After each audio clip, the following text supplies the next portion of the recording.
Hola Iglesia, buenos días, qué bendición que puedan estar aquí conectados con nosotros en una edición más de Vital en Casa.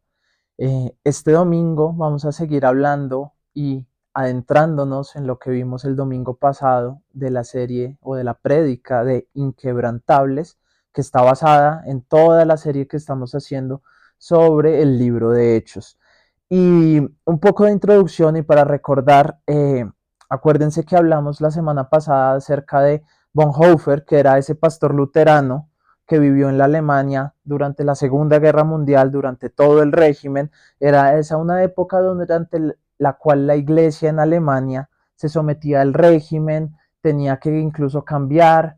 Hay un libro muy bueno que es sobre la biografía de él, que recuerdo que leí hace como 1 o 2 años, y hablaba que incluso cómo la iglesia alemana cambiaba y dejaba de ser incluso o hacer cosas que debían hacer por adaptarse al régimen, porque obviamente muchas veces es más fácil adaptarnos, meternos en la sociedad, cambiar de acuerdo a las cosas que tal vez no agradan a Dios, pero estamos a salvo en medio de la sociedad. Y eso era lo que sucedía en esa época, durante toda la época de la Segunda Guerra Mundial. Pero Bonhoeffer fue una persona que se mantuvo firme y hizo una declaración bastante importante, y es que solo Cristo es el Señor. Para él el Señor no era el régimen, para él el Señor no era eh, el presidente de ese entonces, sino que realmente el Señor era Cristo.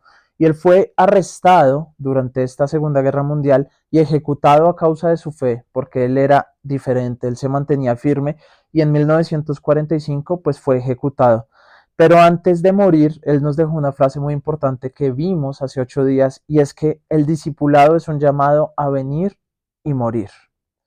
Y él escribió este libro que se llama El costo del discipulado, donde hace esa énfasis de que seguir a Cristo no es un llamado a la comodidad, de nuevo, no es un llamado a yo me acomodo, yo me muevo, a lo que me parezca más fácil, a lo que encaje con la sociedad, sino que muchas veces es pues morir a nosotros mismos, es una entrega total.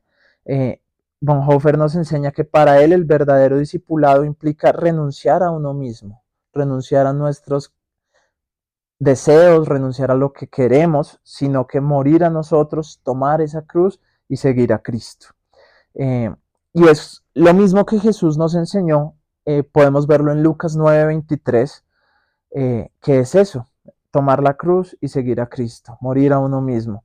Bonhoeffer rechazaba eso que llamaba la gracia barata, que era como una fe sin compromiso, era como simplemente decir, ah, sí, yo creo en Dios a mi manera, tal vez como a veces decimos, sino que él enfatiza en esa necesidad de una gracia costosa, es una gracia que nos cuesta, que nos incomoda a veces, y no es chévere hablar de esto, y yo soy el primero en decir como, wow, a veces la comodidad es lo más chévere, pero Dios nos llama, y lo recordábamos a través de las enseñanzas de Bonhoeffer, a hacer ese cambio que implica sacrificio y fidelidad, incluso si eso llevara a la persecución.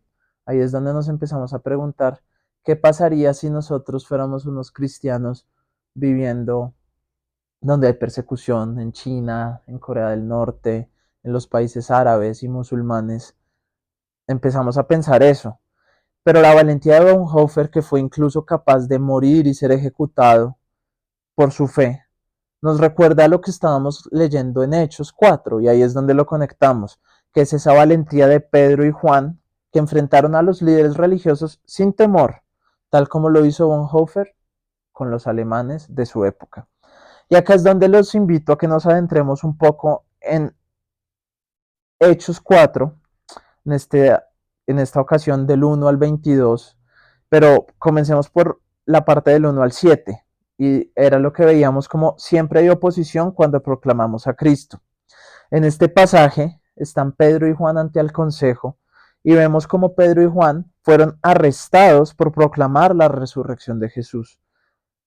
Y eso era una doctrina que ofendía a los saduceos, que como vimos era un grupo religioso de la época, y ellos, a pesar de ser unos pescadores, a pesar de ser personas que no estaban muy instruidas en la ley, fueron capaces de pararse, de hablar ante la gente, de hablar de esta nueva doctrina que era lo que ellos habían vivido, que era la resurrección de Jesucristo. Y a pesar de esa oposición y a pesar de que la religión de esa época, los saduceos y los grupos religiosos no querían ni les interesaba hablar sobre esto, ellos lo hicieron y lograron que 5.000 hombres creyeran en el mensaje.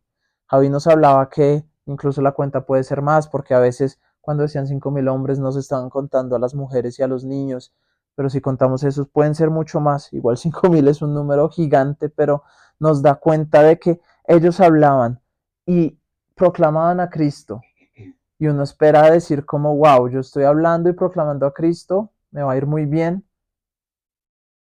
Dios me va a respaldar, y los arrestan. Entonces es como, Dios, ¿qué está pasando? Pero Dios realmente sí respalda porque ellos tuvieron una fe, como decía Bonhoeffer, costosa, donde fueron más allá y no se mantuvieron solo en lo fácil y de pronto escondidos y que si alguien les decía que creían decir en nada, sino que predicaron. Y la aplicación práctica que tiene este pedazo o esta porción de la Biblia para nuestra vida es que si somos fieles al Evangelio, vamos a enfrentar oposición de muchas formas. A veces burlas en la universidad, en el trabajo, a veces rechazo, no quieren estar con nosotros, no nos hacen parte de la fiesta de fin de año, de la conversación con los amigos, etcétera. O bueno, en casos extremos, persecución.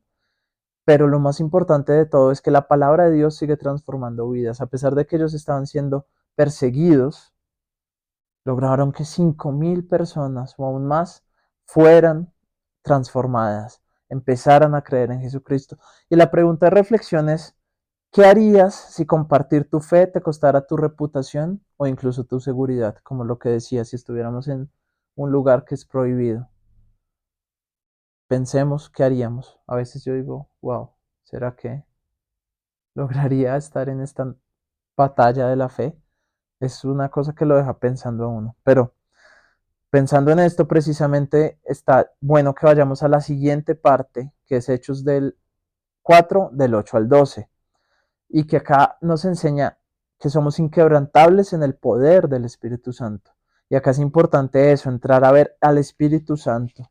Acá vemos que Pedro estaba lleno del Espíritu Santo y que de esta forma que fue que pudo declarar sanidad sobre el hombre cojo, y esto fue logrado en el nombre de Jesús. Él afirmó que Jesús es la piedra que desecharon los edificadores y que ha llegado a ser la piedra angular, como habla el Salmo 118. Acá lo más importante es eso, y lo veíamos hace 8 días, es como estar llenos del Espíritu Santo. Y también en un Vital en Casa hace 2 o 3 ediciones decíamos, wow, no sé si tengo a veces la fe para ver a un hombre postrado y decirle levántate. Pero acá vemos que lo que sucedió es que Pedro estaba lleno del Espíritu Santo y fue el Espíritu Santo el que le dijo, dile esto, ora esto, levántate. Porque él pudo hablar con valentía y poder por medio del Espíritu Santo. ¿Y cuál es la aplicación práctica para esto? Lo primero es que debemos depender del Espíritu Santo para proclamar a Cristo. Debemos depender de Él, que Él nos ayude, que Él nos permita hablar, que Él nos sepa mover, que nos guíe. Él es el ayudador. Él nos va a dar guía hacia cómo movernos, qué decir, dónde hablar. Y lo otro es que nuestra fe debe ser cimentada en Jesús como esa piedra angular que decíamos. No estar cimentada, hemos hablado un montón de Bonhoeffer, qué bendición de persona, de pastor, pero pues es eso, es una persona. Nuestra fe no debe estar en Vital, no debe estar en Bonhoeffer, no debe estar en el libro que escribió, en el pastor Javier. Nuestra fe tiene que estar cimentada en Jesucristo. Y la pregunta de reflexión de esta parte es, ¿estamos confiando en nuestra propia capacidad o estamos confiando en el Espíritu Santo para hablar y vivir? Porque cuando vemos a veces que hay una opción de hablar, de predicar, muchas veces somos en nuestras fuerzas y decimos, ay, es que me da pena, ay, es que qué dirán. Pero si estamos llenos del Espíritu Santo, Él nos mostrará si tienes que hablar y hablar de esta manera o no, este no es el momento, hazlo de otra forma. Es como siempre estar viviendo en el Espíritu Santo. Y si pasamos ya a la porción final, que es del 13 al 22, vemos que el Espíritu Santo nos hace inquebrantables por encima de las amenazas humanas. Vemos que a pesar de que había amenazas en el Sanedrín, que era esta como congregación que había, como esta asamblea, si se quiere, y que les decían, no vuelvan a predicar, no hagan esto, Pedro y Juan se mantuvieron firmes y declararon, es necesario obedecer a Dios antes que a los hombres. Bueno, me dijeron, váyanse, no prediquen más, no hagan esto, pero yo voy a hacerle caso a Dios, a hacer caso a lo que el Espíritu Santo me diga y a seguir adelante en esto. Y a pesar de que les habían prohibido predicar, ellos siguieron con valentía, predicando, hablando el nombre de Jesús, enseñando. Y las aplicaciones prácticas de esta parte es que la oposición no debería detenernos, sino que al contrario, debe impulsarnos a orar y a confiar más en Dios. Y que nuestra obediencia a Dios está por encima de cualquier presión humana. Si nos dicen no predique más, no hable más, usted no tiene por qué estar acá, debemos hacer caso al Espíritu Santo y seguir. Y digo debemos porque pues yo soy el primero, a veces uno se avergüenza, a veces uno dice, no, que voy a predicar acá, que voy a decir acá, uy, sí, esta persona del trabajo me está diciendo que está triste, o la acaban de echar, o lo que sea, y lo primero que digo es, ay, no, qué triste, en vez de tal vez darle una palabra de aliento que venga de Dios, predicar de Dios. Y precisamente es esto, la pregunta es, ¿estamos dispuestos a obedecer a Dios antes que a los hombres, sin importar el costo? A veces el costo es que se burlen, que no vuelvan a hablar con uno, que no confíen en uno. Pero esto es lo que vemos en Hechos 4, del 1 al 22, esa valentía, y lo importante es que esto nos empiece a llenar de inspiración, que veamos que esta valentía que vemos de Pedro y Juan en Hechos 4 nos desafía a vivir una fe inquebrantable a pesar de las circunstancias, que no importe la oposición o las amenazas que vengan, vivamos dependiendo del Espíritu Santo, proclamando a Cristo sin temor y obedeciendo a Dios por encima de todo. Y los llamados a la acción para esta semana y para que ustedes allí en casa, los que nos están uniendo hoy a nosotros, lo estén pensando, lo estén mirando, es que oremos para que el Espíritu Santo nos llene y nos dé valentía. Nos llene y nos dé valentía. Que podamos compartir nuestra fe con alguien esta semana, con alguien en el colegio, en la universidad, en el trabajo, en el edificio. No sé, a veces yo acá salgo con mi esposa y nos quedamos hablando, así sea 2 minutos, con la persona que hace el aseo o con la persona de la portería. Puede ser un buen momento y que reflexionemos. ¿Estamos viviendo una fe inquebrantable? Sí, qué bueno. No, ¿en dónde estamos fallando? Y la pregunta de reflexión es, si ser cristiano fuera ilegal en nuestro país, si fuera ilegal en Colombia, si fuera ilegal en Bogotá, en nuestro barrio, ¿habría suficiente evidencia para condenarnos? La gente sabría, ah, ese es cristiano, él predica, ella predica, o no habría evidencias para reflexionar. Y bueno, vamos a cerrar esto orando. Y Señor Jesús, te damos gracias, papá, te damos gracias porque tú no mudas, tú no cambias, tú eres el mismo, tienes la misma gracia ayer, hoy y siempre. Nosotros creemos, Dios mío, que así como transformaste la vida de Pedro y de Juan, que eran pescadores, pero los volviste en predicadores inquebrantables, y que has movido la vida de tantos otros, de tantas personas, tú también puedes transformar nuestras vidas. Hoy te pedimos que nos llenes, Dios mío, Señor, que nos llenes de fe, que nos ayudes a confiar en ti, papá, Dios mío, a confiar en tu poder, y que permitas que nuestra vida sea testimonio de gracia, de poder y de amor. Te pedimos esto, te pedimos que nos ayudes a cumplir estos llamados a la acción que hemos visto, a predicarle a alguien, a hablar de nuestra fe, a pedir, Espíritu Santo, que nos llenes. Llena hoy a todos los que estamos reunidos, tanto físicamente como virtualmente, para que podamos ser más llenos de tu Espíritu Santo. Oramos en tu nombre, papá, y te damos gracias. En el nombre de Jesús, amén. Y bueno, iglesia, a todos los que estamos aquí, los invitamos a que entren a la página web de la iglesia, que es www.somosvital.org. Se las dejamos en la descripción del video. Cambiamos de página, por eso no sabía el link. Allí vamos a colgar esta guía que tiene todo lo que hemos hablado para que ustedes la puedan hacer en casa, los que estén allí con sus familias, que lo puedan hacer solos, tal vez si están solos, revisarlo, leerlo, y donde además hay un montón de contenido adicional, donde tenemos otras recomendaciones como películas, como artículos de internet, como un comentario bíblico que está increíble. Los invitamos a que sigan conectados también. Allí en la guía hay un devocional también muy chévere. Tenemos recomendaciones de una playlist de canciones. Hay las trivias bíblicas que están sin respuestas y que esperamos que las contesten. Y hay unas oraciones para esta semana. Está muy chévere el contenido. Los invitamos a que se conecten de nuevo www.somosvital.org para que encuentren allí la guía, la puedan hacer en familia.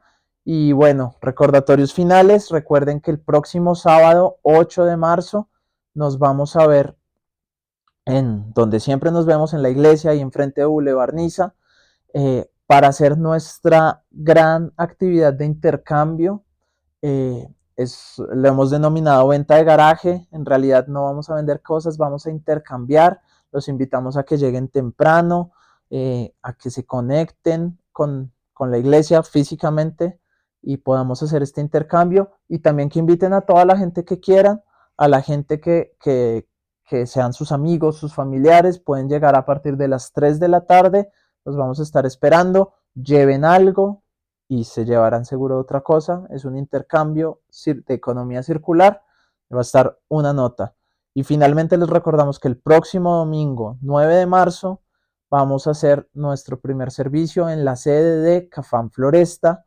Ya no vamos a estar donde siempre hemos estado, sino en Cafán Floresta. Los esperamos, va a estar muy chévere. Pueden llevar carro, va a haber unos cupos de parqueadero, 5 cupos de parqueadero, así que también si van a llevar carro, avísennos para pues revisar cómo es el tema, pero los esperamos, va a estar increíble, va a haber como siempre café, desayuno, vamos a pasar un tiempo muy chévere y vamos a seguir avanzando en esta serie de hechos. Así que los esperamos, pasen chévere, nosotros vamos a seguir acá conectados en Vital en Casa, aprovechando de un desayuno, compartiendo con la gente que pudo venir hoy, discutiendo la guía y los invitamos a que lo hagan en casa. Un abrazo y nos vemos dentro de 8 días.